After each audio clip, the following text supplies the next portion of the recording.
Shopping करने का असली मजा तो सेल में आता है। अब एक हफ्ते की छुट्टी।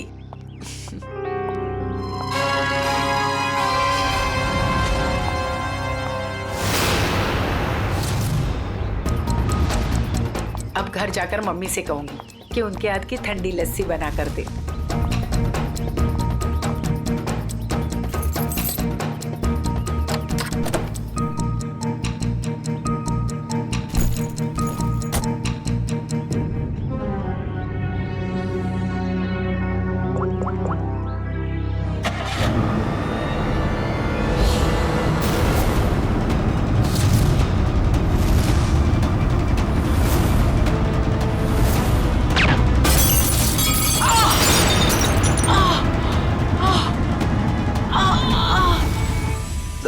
आज आपके लिए बहुत ही बड़ा दिन। आज आपको बिजनेसमैन ऑफ द ईयर का अवार्ड मिलने वाला है।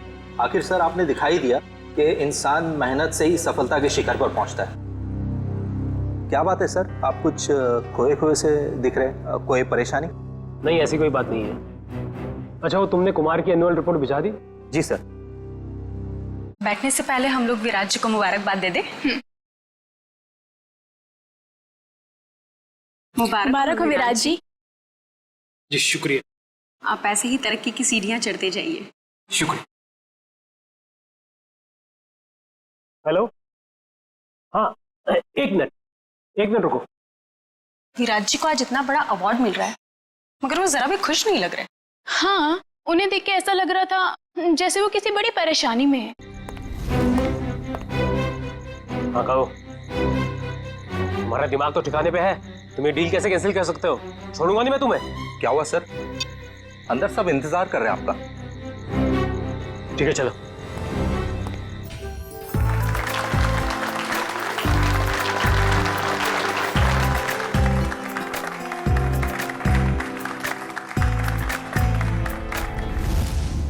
अब वक्त है उस घड़ी का जिसका आप सबको बेसब्री से इंतजार था। बिजनेसमैन ऑफ द ईयर का अवार्ड देने का वक्त आ गया है और इस अवार्ड को देने के लिए मैं बुलाना चाहूंगा इस शहर के जाने माने इंडस्ट्रियलिस्ट मिस्टर श्याम विपुल को।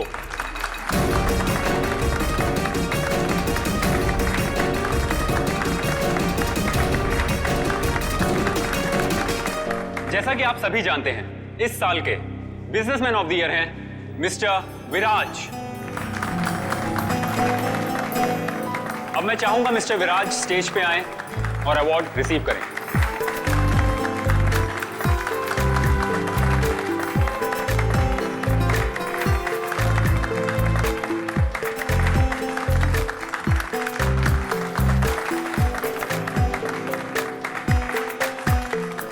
अब मैं चाहूंगा मिस्टर विराज हमारे लिए 2 शब्द कहें।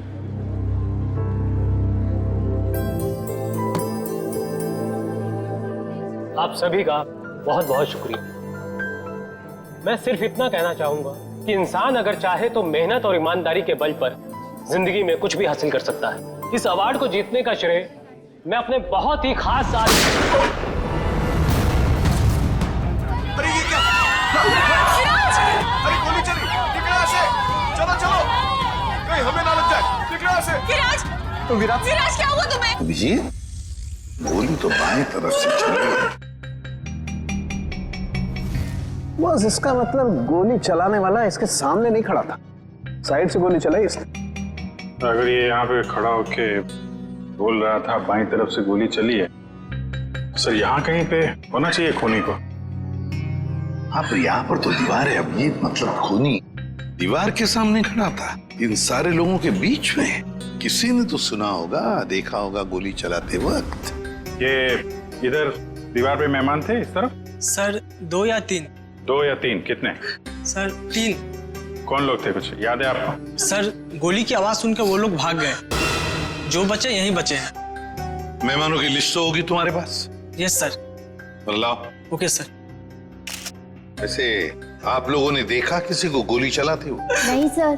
कमाल है, एक आदमी यहाँ पे गोली चलाता है, इनकी मौत हो जाती। सर दरअसल हम सबका ध्यान स्टेज पे चल रहे प्रोग्राम पे था, इसलिए गोली कहाँ से आई वो पता ही नहीं चला। हाँ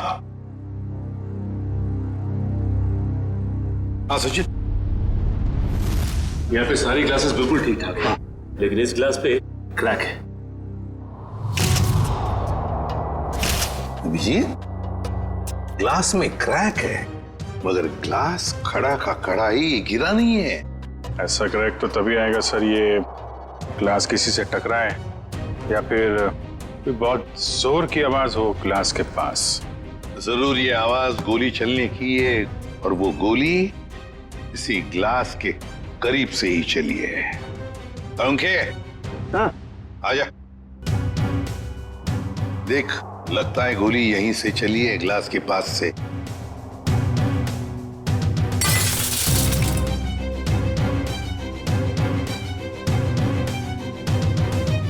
बॉस, देख करके तो ऐसा ही लगता है कि गोली यहीं से चली है। फिर भी 100% श्योर होने के लिए मैं अच्छी तरह से चेक कर लेता हूँ। चेक कर ले।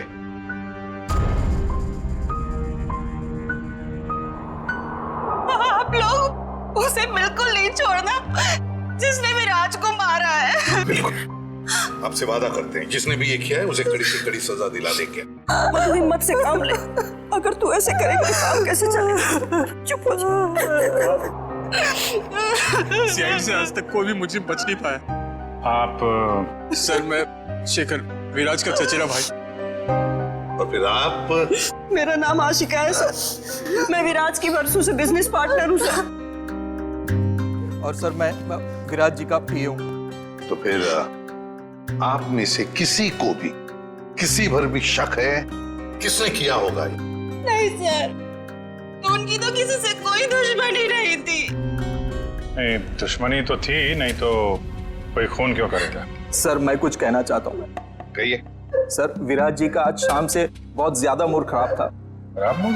उन्हें तो बिजनेस ऑफ द ईयर का अवार्ड मिला था ना, फिर भी मूड खराब था उनका। इस बात से मैं भी हैरान हूँ, इतने बड़े खुशी के मौके पर उनका मूड बहुत ही ज्यादा चिड़चिड़ा था, और फोन कॉल आने के बाद तो उनका गुस्से का पारा बहुत ज्यादा बढ़ गया। किसका फोन कॉल था? सर ये तो नहीं पता, विराज जी किसी से फोन पर बात कर रहे थे। तुम्हारा दिमाग तो ठिकाने पे है? ये क्या बकवास कर रहे हो तुम? तुम्हें डील कैसे कैंसिल कर सकते हो? छोड़ूंगा नहीं मैं तुम्हें। ये सारी बातें हो रही थी सर। आशिका जी, आपको पता है किस डील के बारे में बोल रहे थे? मुझे इस बारे में कुछ नहीं मालूम। अरे ये कैसे हो सकता है कि आपको इस बारे में कुछ भी पता नहीं? आप तो विराज की बिजनेस पार्टनर थी ना, तो आपको तो पता होना ही चाहिए। सर मैं सच कह रही हूँ, ऐसी कोई डील ही नहीं थी जो कैंसिल हुई है। ऐसा कोई डील नहीं था जो कैंसिल हुआ है, ठीक है? अब हम पता लगा लेंगे कौन सा डील था और क्या हुआ था। मयूर सर, विराज का फोन दो।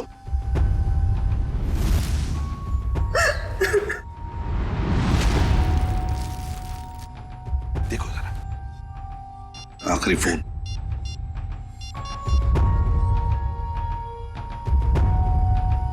नाम तो लिखा नहीं, अनजान नंबर है। फोन लगा के देखो। फोन बंद आ रहा। फोन बंद आ रहा। अभिजीत,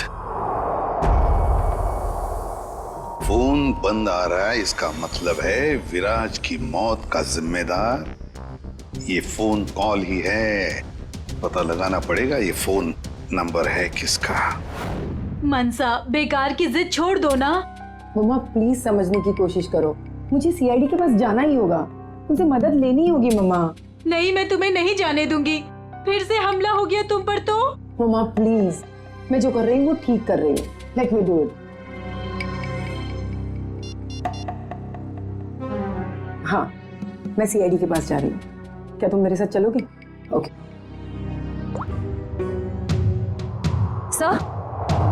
सर, मोबाइल कंपनी वालों से पता चला है कि वो नंबर किसी अर्जुन के नाम पे रजिस्टर्ड है, जो बगोदिया बस्ती में रहता है। लेकिन उसके घर वालों ने बताया कि अर्जुन तो 5 साल पहले मर चुका है। क्या? और उसका सिम कार्ड कौन इस्तेमाल कर रहा है कुछ पता नहीं। तो बड़ा चालाक है ये खूनी, कोई भी सुराग नहीं छोड़ रहा है। 5 साल पहले मरे हुए आदमी का सिम कार्ड इस्तेमाल करता है और फिर विराज का खून भी करता है।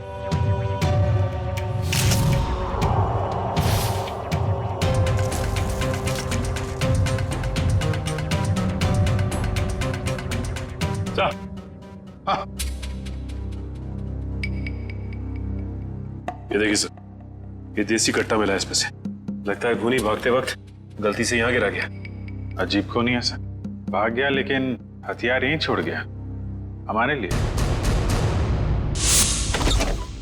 सर प्लीज हमारी मदद कीजिए, हम बहुत बड़ी मुसीबत में हैं सर। एक मिनट, कौन है आप लोग? सर मेरा नाम मनसा है और ये मेरे बिजनेस पार्टनर है अमन।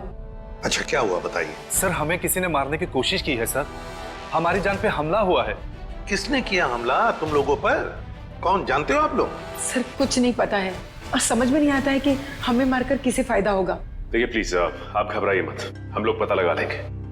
अच्छा ये बताइए कि जब आप पे हमला हुआ तो क्या आप लोग साथ साथ थे? नहीं सर, अलग अलग जगहों पे हमला हुआ, मुझ पे मेरे ऑफिस में और मंशा पे शॉपिंग मॉल के पार्किंग लॉट में हुआ सर। जी सर, कल दोपहर को करीब 12 और 1 के बीच में। कल दोपहर को? और आप लोग आज हमारे पास आए हैं? आज? कल क्यों नहीं आए? सर हम घबरा रहे थे सर, बड़ी मुश्किल से हम हिम्मत बटोर के आपके सामने आए सर। अच्छा, जिन लोगों ने आप पे हमला किया उनके चेहरे तो देखे होंगे ना आप लोगों ने? सब कुछ इतना जल्दी हुआ कि मैं ठीक से कुछ देख भी नहीं पाई। और ये देखिए, गोली मेरे बाजू में लगी। बड़ी अजीब बात है, गोली चलाने वाले ने देखा तक नहीं कि गोली निशाने पर लगी है या नहीं। सर अच्छा ही हुआ कि उसने नहीं देखा, वरना शायद आज मैं आप लोगों के सामने जिंदा नहीं खड़ी होती। सर जरूर ये किसी अनाड़ी का काम है, क्योंकि अगर प्रोफेशनल होता तो ऐसी गलती बिल्कुल नहीं करता। अमन, क्या तुम पर भी गोली चली थी? सर मेरे साथ जो हुआ वो तो बहुत ही ज्यादा अजीब था सर। हेलो। अरे नहीं यार, ऑफिस में आज अकेला ही हूँ, शनिवार था इसलिए सभी लोग चले गए। मेरा भी थोड़ा बहुत ही काम बाकी है, बस मैं भी जाने ही वाला हूँ। Okay, take care, bye bye bye.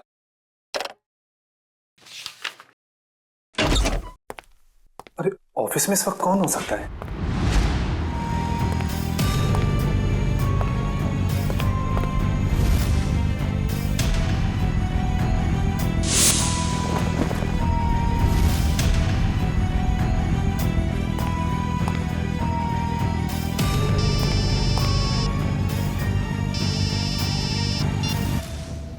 क्या कुत्ते चुकाता मैं?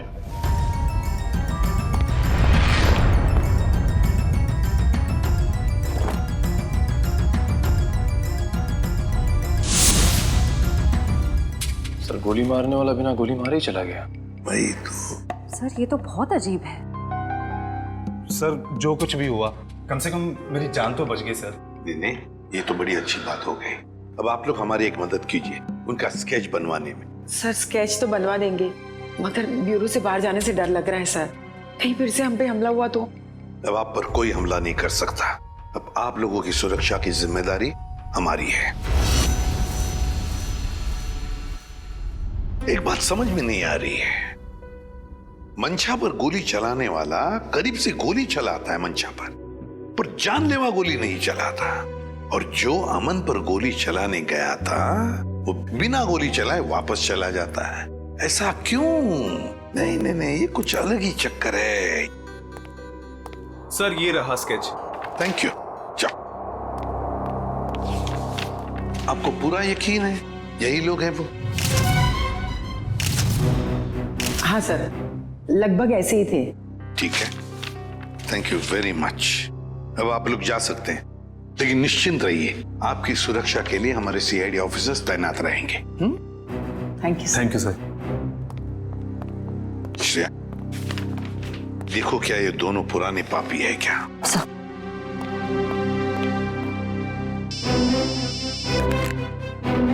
आसान के बोल। गोली उसी टेबल पे से चली थी जिस टेबल पर वो वाइन ग्लास था? ओके, ठीक है। सर मिल गया? नहीं सर, उन दोनों का हमारे डेटाबेस में तो कोई रिकॉर्ड ही नहीं है। कोई भी रिकॉर्ड नहीं है उन दोनों का? अच्छा, एक काम करते हैं, वो मॉल जिसके पार्किंग लॉट में मंशा पर हमला हुआ था और अमन का ऑफिस, इन दोनों जगहों के पास उस वक्त जिस वक्त गोली चली थी, उस वक्त जितने भी सेलफोन्स नेटवर्क में थे उन सब का पता लगाते हैं। पर सर ऐसे तो सैकड़ों लोग होंगे। बिल्कुल, सैकड़ों लोग होंगे, सैकड़ों फोन होंगे, मगर मुजरिम उन्हीं में से ही कोई है, उन्हीं में से ही कोई है जो सबसे करीब थे उस पार्किंग लॉट में मंशा के पास, और सबसे करीब थे अमन के पास उसके ऑफिस में। उन्हीं में से ही है जो सबसे करीब थे इन दोनों के। फ्रेडी और पंकज को बोलो पता लगाने के लिए। सर फंक्शन का फुटेज रेडी है।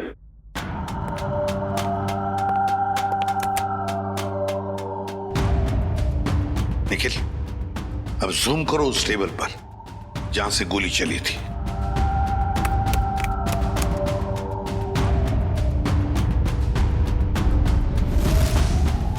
माय गॉड, सर इस टेबल पे तो 3 लड़कियां बैठी हैं। इसका मतलब इनमें से किसी ने विराज पे गोली चलाई। पता लगाना पड़ेगा है कौन ये 3 लड़कियां। इतनी लंबी लिस्ट, मुझे तो मेरे स्कूल के दिन याद आ रहे हैं और इतिहास के राजा महाराजा के नाम रट रहा हूं। ले भैया, एक और लिस्ट आ गई। इतनी लंबी लिस्ट, सर मैं बेहोश हो जाऊंगा। घबराइए नहीं सर, ये आखिरी है। अच्छा, मुझे तो नींद आ रही है। उस दिन मंशा वाले मॉल और अमन के ऑफिस के पास इतने सारे लोग थे, जो हमें चाहिए उसे ढूंढेंगे कैसे? एक काम करते हैं सर, 2-4 लोगों को फोन करके देखते हैं। हमारा नसीब शायद बुलंदी पे हो और हमें मुजरिम मिल जाए। अच्छा आइडिया है, लगा phone. Inky pinky ponky, Freddy sir loves a donkey, ये वाला नंबर।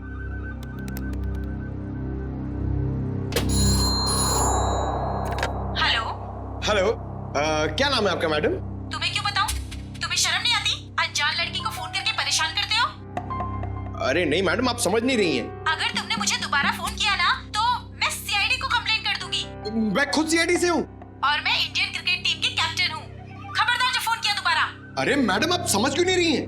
मेरे पति ने कहा ना तुमसे मुझे फोन करके परेशान करने के लिए। जाओ जाके कह दो उसे मैं 1 पैसा दहेज नहीं देने वाली। दहेज? अबे क्या हुआ पंकज? दहेज का नाम सुन के तेरे पूरे शरीर में 440 वोल्ट का करंट क्यों दौड़ने लगा? अरे सर मत पूछिए, दहेज ही तो मेरी दुखती रग है। सर मेरा पुराना जख्म हरा हो गया। मैं कुछ समझा नहीं। सर आप तो जानते ही हैं, मेरे स्कूल के और कॉलेज के जितने भी फ्रेंड्स हैं सबकी शादी हो चुकी है। मैं ही अकेला बचा हूं कुंवारा। पता है क्यों? क्यों? इस दहेज की वजह से। पंकज, एक सीआईडी ऑफिसर होने के बावजूद भी तुझे दहेज चाहिए? छी, कितनी शर्मनाक बात है ये। रुक, मैं अभी एसीपी साहब को फोन करता हूँ। अरे एसीपी सर को क्यों फोन कर रहे हो? मेरी बात तो सुनो, मैं दहेज नहीं मांग रहा हूँ, लड़की वाले दहेज मांगते हैं।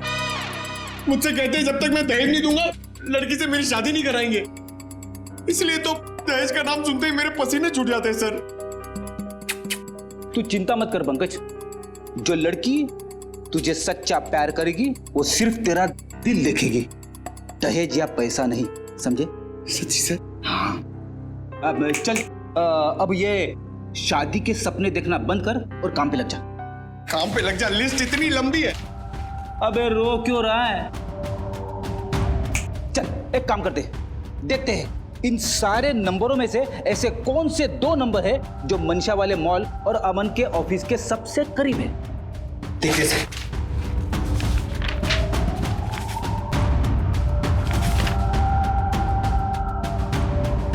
सर ये नंबर देखिए सर। सर ये मॉल से सिर्फ 70 मीटर दूर है। सर ये नंबर देखिए, ये ऑफिस से 20 मीटर दूर है सर। एक्सक्यूज मी, ऐसा आप जरा बता सकते हैं कि ये और ये 2 नंबर किसके नाम पे? एक मिनट।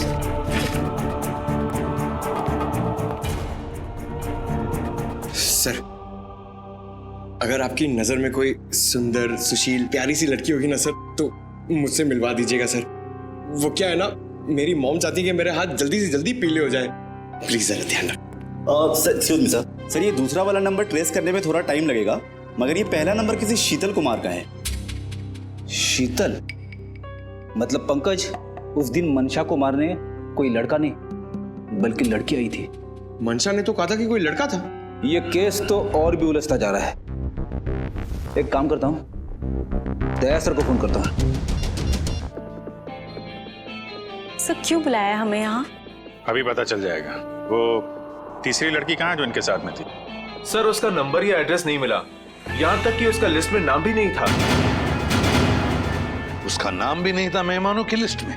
फिर अभिजीत ये जरूर किसी और के इनविटेशन पर अंदर घुस गई और विराज पर गोली चलाकर भाग गई। क्या उसने विराज जी को मारा? जी हाँ, और आप दोनों उसके साथ में बैठी थी, तो उसके पास गन थी, आपने देखा कैसे नहीं? सर मेरा सारा ध्यान तो फंक्शन की तरफ था। सर मेरा भी। वाह, तुम दोनों का फंक्शन की तरफ इतना ध्यान था कि तुम्हारे बगल में बैठी हुई लड़की अपना गन निकालती है, निशाना साधती है और गोली चलाकर भाग जाती है, इसका तुम्हें पता भी नहीं था। कैसे मान सकते हैं हम ये? चलिए बताइए, और क्या याद आता है उस लड़की के बारे में? सर उसने एक बड़ा सा बैग रखा था टेबल पे और शायद इसीलिए हमें गन नहीं दिखी। कहाँ पर? सर वो जो टेबल है ना, उस पे जो फूलों का गुलदस्ता पड़ा है, उसी के पास। और वाइन का गिलास बैग के बगल में ही था? जी सर था, और वो उस बैग के साथ कुछ छेड़खानी भी कर रही थी।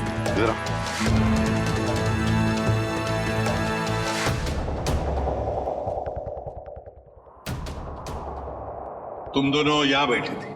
जी सर। और उसने बैग कहाँ रखी थी? सर उसका बैग यहाँ पर था और ग्लास यहाँ पर? जी सर।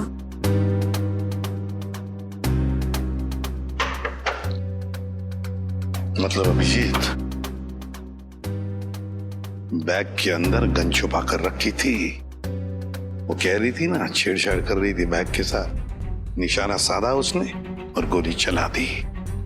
सर उसका चेहरा तो हम देख ही चुके हैं, उसकी फोटो टेलीविजन और अखबारों में दे दें सर?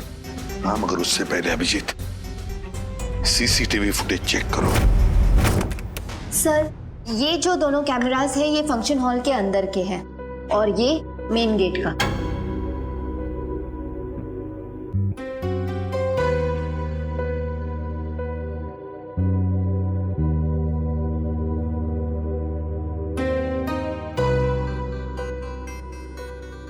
तो काफी देर से आई फंक्शन में। अब जरा ये मेन गेट वाला दिखाना। जी सर। सर ये तो टैक्सी में आई है। टैक्सी में? एक मिनट जरा इसको रिवाइंड करो, फिर से चलाना। पॉज। अब जरा ये नंबर प्लेट है ना टैक्सी का, उस पर जूम करो।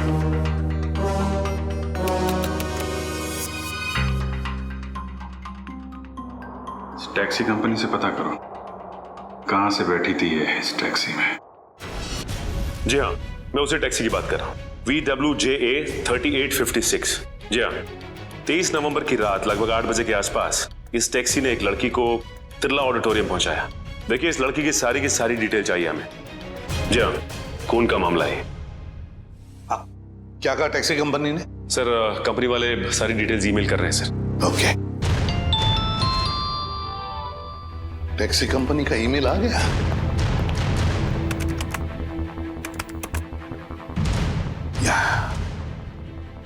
ये रहा उनका मुंबई का रोड मैप और ये है वो लाल डॉट, ये है वो टैक्सी और उस टैक्सी का रूट ये था, ये देखो, तिरला ऑडिटोरियम। मतलब उस लड़की ने टैक्सी ज्वाला रोड से पकड़ी है, ज्वाला रोड से। बहुत होशियार है लड़की सर, इसने टैक्सी अपने घर पे नहीं बुलाई बल्कि भीड़ भाड़ वाली रोड पे बुलाई। लगता है इस लड़की का घर ज्वाला रोड के आसपास ही होगा। निखिल काम करो, तुम और जयवंती जाओ ज्वाला रोड जाओ और अच्छी तरह से पूछताछ करो।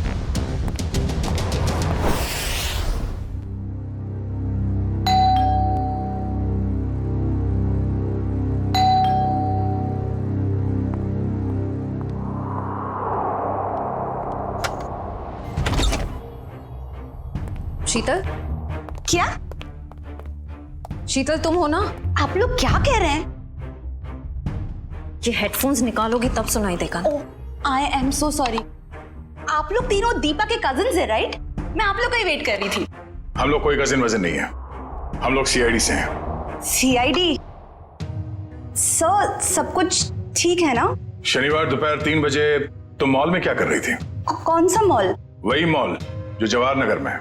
सर मॉल, मैं कोई मॉल में थी नहीं और जवाहर नगर तो मेरे घर से काफी दूर है, मैं वहां जाती ही नहीं हूँ। देखो शीतल, ड्रामा करने की जरूरत नहीं है। अगर तुम जवाहर नगर नहीं गई थी तो तुम्हारा फोन वहां कैसे पहुंच गया? पर मेरा फोन तो गुम हो चुका है, मेरे पास है ही नहीं। आप लोगों को मिला क्या? ओह, तो फोन मिलने रहा है। बहाने अच्छे हैं, मगर सीआईडी के सामने ये सारे बहाने पिट जाते हैं, क्योंकि हमें ये भी पता है कि इस वक्त आपका फोन कहाँ है। यहीं पर है, घर पे। नेटवर्क यही बता रहा है। पर मेरे पास तो मेरा फोन है ही नहीं, और नेटवर्क और सिग्नल। हाँ, शायद हो सकता है कि मेरी काम वाली बाई ने चुराया हो। मैं उसे इनफैक्ट निकालने वाली थी काम से। अंदर कौन है? कोई नहीं, शायद चूहा होगा। चूहा? आप लोग कहाँ जा रहे हैं? आप लोग मेरी मर्जी के बगैर मेरे घर में नहीं जा सकते। सुनिए, आप लोग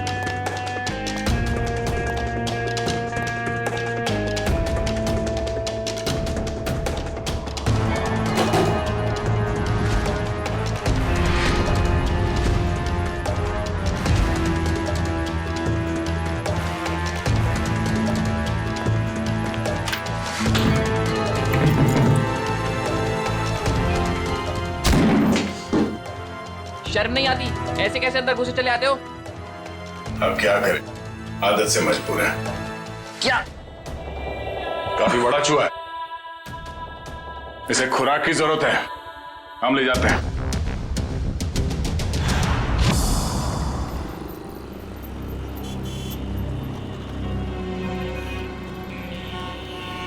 प्रॉम टैक्सी में यहाँ से बैठी होगी वो, लेकिन उसे टैक्सी यहाँ से क्यों पकड़ी होगी, कहीं और से क्यों नहीं? यही समझ में नहीं आ रहा है। देख भाई निखिल, तेरी समझदारी जरा मैं हिला देती हूँ। तुझे पता है, एक आदमी जब सजदर जाता है तो वो बाहर टहलने निकल पड़ता है। सजने के बाद टहलने क्यों लगता है? डिपेंड करता है। अगर जवान बच्चा हो तो कुड़ियों छुड़ियों पे लाइन मारने निकल पड़ता है, और अगर बुजुर्ग हो तो खुशी में निकल पड़ता है। लेकिन औरतों और लड़कियों का ऐसा नहीं होता। तुझे नहीं पता? नहीं। लड़कियों के बारे में कुछ तो पता होगा। वो कुछ भी नहीं पता? नहीं। शर्मा क्यों रहा है? नहीं, वो देख, लड़की औरत जब एक बार तैयार हो जाती है तो वो ज्यादा दूर तक नहीं जाती। मतलब नहीं जाती, जा ही नहीं सकती। मतलब ये कि वो जहाँ तैयार हुई है, टैक्सी भी उसने वही बुलाई होगी। मतलब घर के आसपास? बिल्कुल। देखा था ना वीडियो में, कितनी सजी धजी हुई थी। अब इतना मेकअप और लिपस्टिक उसने होटल में बैठ के नहीं किया, घर पे किया होगा। उसका घर यहीं कहीं आसपास होना चाहिए। अब एक बात मैं आपको बताता हूँ। लड़कियों के बारे में? नहीं, बंदा जा रहता है, अक्सर दवाई वगैरह वहीं आसपास से लेता है। होशियार है तू। वो तो। चल ढूंढे उसे। Excuse me. जी, हमें कुछ चाहिए। प्रिस्क्रिप्शन दिखाओ। ये क्या है? ये प्रिस्क्रिप्शन है। ध्यान से देखो जरा। बात क्या है? देखो, हम सीआईडी से हैं। ये फोटो ध्यान से देखो और बताओ, तुमने पहले इसे कहीं देखा है? तो मेरी। ये तो मेरी। नहीं, मेरी कुछ नहीं लगती। ये तो वही है ना? अरे देखना, ये वही है ना? अरे हाँ, ये तो वही है, 11 नंबर बंगले वाली। 11 नंबर वाली? हाँ, 11 नंबर पे रहती है, घर से फोन करती है। बहुत बार घर पे दवाई भेजी हमने इसकी। क्यों, बीमार है क्या? नहीं, हट्टी कट्टी है। 11 नंबर वाली।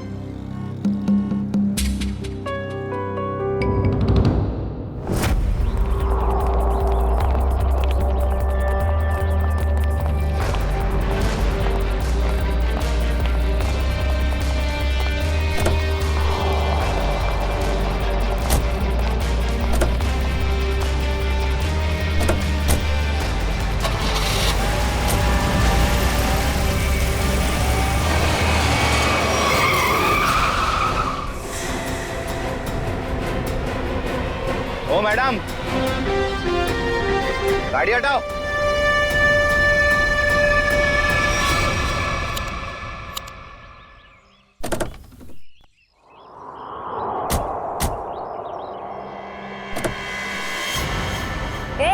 क्या बदतमीजी है? चल गाड़ी हटा। अगर यहाँ बदतमीजी नहीं पसंद तो सीआईडी ब्यूरो चलो, वहां कर लेंगे थोड़ी बदतमीजी। सीआईडी?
सब प्लीज मुझे जाने दीजिए, मेरी कोई गलती नहीं है। चुप! पैसे लेकर लोगों को मारते और कहते हो तुमने कुछ नहीं किया। किसने कहा था तुम्हें मंशा और अमन को मारने के लिए? प्रीतम ने। कौन प्रीतम? वो बड़ी पार्टियों से सुपारी का कॉन्ट्रैक्ट लेता है और हम जैसे लोगों में बांट देता है। मुझे मंशा को मारने के लिए कहा था उसने, और मेरे दोस्त रिंकू को अमन की सुपारी दी थी। मतलब पैसे लेकर लोगों को मारने का पूरा नेटवर्क ये प्रीतम चलाता है, और फिर मंशा और अमन को मारने के लिए प्रीतम को किसने कहा? प्रीतम को किसने कॉन्ट्रैक्ट दिया था? सब विराज ने। विराज? सर इसका मतलब विराज, मंशा और ये अमन का केस आपस में जुड़ा हुआ है। हाँ, पर मजे की बात ये है सचिन कि विराज ने प्रीतम को कॉन्ट्रैक्ट दिया मंशा और अमन को मारने का, और फिर विराज का ही खून हो गया। सर कहीं ऐसा तो नहीं कि अमन और मंशा ने मिलकर विराज को मरवा दिया हो? तो फिर मंशा और अमन हमारे पास क्यों आते? अच्छा, ये तुम्हें सुपारी मिली थी ना मंशा और अमन को मारने की, तो फिर तुम और तुम्हारे दोस्त नाकामयाब कैसे हो गए? नाकामयाब नहीं हुए थे सर, प्रीतम ने आखिरी वक्त पर सुपारी कैंसिल कर दी थी। प्रीतम ने आखिरी वक्त इन दोनों को मारने का प्लान ही कैंसिल कर दिया? क्यों? ये चक्कर क्या है? मुझे तो लगता है विराज की मौत के पीछे इस प्रीतम का हाथ है। दीपिका। जी सर। तुम्हें विराज को मारने के लिए किसने कहा था? प्रीतम ने। प्रीतम ने?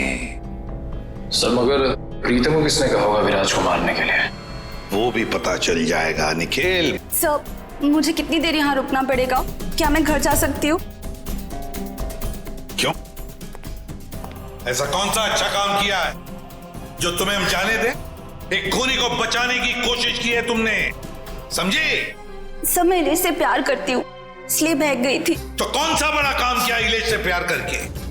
इसे बचाने की कोशिश की तुमने, उसे तो सजा होगी, मगर तुम्हें भी होगी सजा। चले जाओ इसे। चलो। इलेश, तुम्हारे पास प्रीतम का नंबर और एड्रेस तो होगा ना? सर मेरी बात प्रीतम से कभी डायरेक्ट हुई नहीं, हमेशा उसकी सेक्रेटरी जिया से ही बात होती थी। दीपिका, तुम्हारे पास नंबर है प्रीतम का? नहीं, मेरी बात हमेशा उसकी सेक्रेटरी जिया से होती थी। तो फिर सेक्रेटरी जिया का नंबर दो हमें।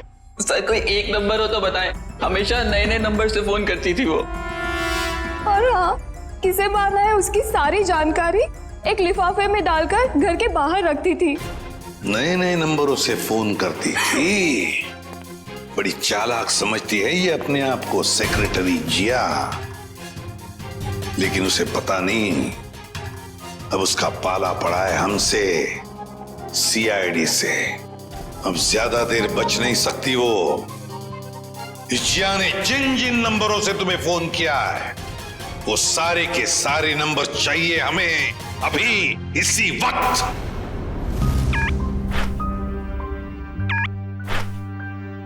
सर ये देखिए, शहर के नक्शे में जो लाल रंग के निशान दिखाई दे रहे हैं, जिया ने आज ये नंबर वहां इस्तेमाल किए हैं। ये है वो पहला नंबर जिया ने इस्तेमाल किया हुआ। राजा पार्क से लेकर खातीपुरा गया है और 30 मिनट तक बात कर रही थी, 30 मिनट तक। और फिर खातीपुरा से वो श्याम नगर आई, उस दौरान उसने 40 मिनट तक बात की। हाँ सर, और तीसरा नंबर उसने इस्तेमाल किया है श्याम नगर से क्वींस रोड के बीच, तकरीबन अब 1 घंटे बात की है सर। और उसके बाद अब ये क्वींस रोड से विद्यानगर की तरफ गई। और सर विद्यानगर में जिया के नंबर के साथ एक और नंबर है। लगता है ये नंबर प्रीतम का है श्रेया, ये प्रीतम ही है। इस प्रीतम ने बुलाया होगा जिया को विद्यानगर मिलने के लिए। लेकिन सर विद्यानगर के बाद तो जिया का मोबाइल बंद हो गया सर। तो ठीक है, होने दो, लेकिन वो दूसरा नंबर भी तो है जिससे जिया मिली थी, उसको ट्रैक करो निखिल।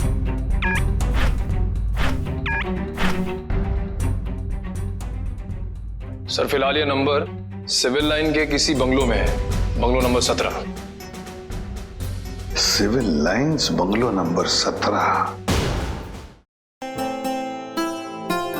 जिया, तेरी साड़ी तो बहुत अच्छी लग रही है, कहाँ से खरीदी? स्पेशली ऑर्डर देके बनवाई है। डिजाइनर है। वाह जिया, तेरी चॉइस को तो मानना पड़ेगा। एक मिनट। मेरा एक बहुत पुराना दुश्मन है, मुझे उसे मरवाना है। आप दाम जो भी चल लग जाए। लगता है किसी आशिक का फोन आया है। मैं प्रीतम जी की सेक्रेटरी बोल रही हूँ। आपका संदेश उन तक पहुँचा दूंगी।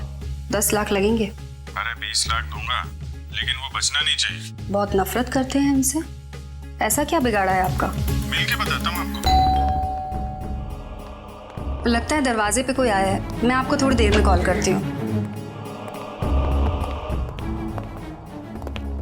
आप? नहीं, वो मैं ही हूँ। आपसे मुलाकात भी हो गई। आप कौन है? वैसे तो मेरा नाम अभिजीत है, लोग मुझे सीनियर इंस्पेक्टर अभिजीत के नाम से जानते हैं। सीआईडी में काम करता हूँ। आप किस नाम से बुलाना पसंद करेंगी? सीआईडी का यहाँ क्या काम? अरे फोन पे बताया ना आपको। अच्छा वो, मुझे लगा कोई मजाक कर रहा है तो मैं भी मजाक करने लग गई। सुपारी का लेन देन तुम्हें मजाक लगता है? जिया, ये सब क्या चल रहा है? सॉरी गर्ल्स, पार्टी खत्म हो गई है, आप लोग जा सकती हैं। Thank you very much. चलिए चलिए। चलो चलो। आप सोच भी नहीं सकती आप कितनी बड़ी मुसीबत में फंस गई हैं। देखिए, मैं प्रीतम के लिए काम करती हूँ, लेकिन मैंने आज तक उसे नहीं देखा। वाह सर, अभी तक ये कह रही थी कि प्रीतम को जानती नहीं है, अब कह रही है देखा नहीं है। ऐसा ना हो थोड़ी देर के बाद ये कहें कि ये खुद प्रीतम है। अरे मैं ऐसा क्यों कहूंगी? मैं प्रीतम नहीं हूँ, मैं तो जिया हूँ। जरा आईडी दिखाइए अपना। ID card? हाँ, I card, driving licence, PAN card, passport, कुछ भी नहीं है। नहीं है? ओह, जरा मैडम का बैग चेक कर लीजिए।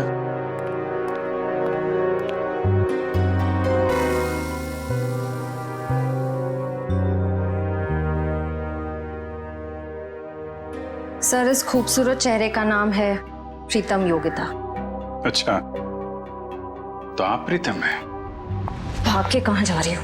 पहले अपने चेहरे का मेकअप तो करवा लो।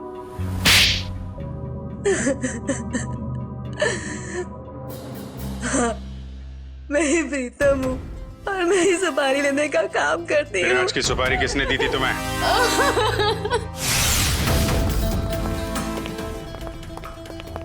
माफ कीजिएगा, ऐसे ही चले आए। क्या करते, काम बहुत जरूरी था। आपने दीपिका को गिरफ्तार कर लिया? जी, सीआईडी से वो बच नहीं पाई। लेकिन उसने ऐसा क्यों किया? विराज ने उसका क्या बिगाड़ा था? नहीं, विराज ने दीपिका का कुछ नहीं बिगाड़ा था। तो उसने मेरे भाई को क्यों मारा? क्योंकि किसी ने सुपारी दी थी दीपिका को विराज को मारने की। विराज की सुपारी? लेकिन विराज की सुपारी किसने दी? एक ऐसे इंसान ने दी जो इस वक्त यहाँ मौजूद है हमारे बीच में, और जो विराज की मौत पे मगरमच्छ के आंसू बहा रहा था। कौन? हाँ? शेखर, तू? भागने दौड़ने का बहुत शौक है आपको? हमारी जेल के बाहर एक बहुत बड़ा मैदान है, वहां आपका ये शौक पूरा हो जाएगा।